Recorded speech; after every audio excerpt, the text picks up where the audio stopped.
Hey guys, how are you all? So yeah, the most famous Hyderabadi Chicken Dum Biryani in Mumbai.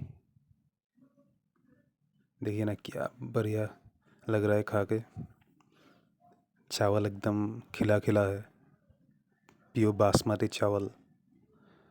और जो chicken है एकदम juicy, tender pieces. और जो मसाला है एकदम करारा, जिसे बोलते हैं ना, रायता मिला के खाने से क्या मस्त लगता है।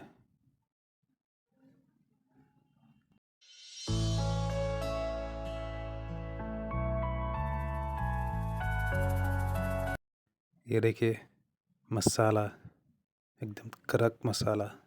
So if you like the content, you can like, share and subscribe my channel. Thank you.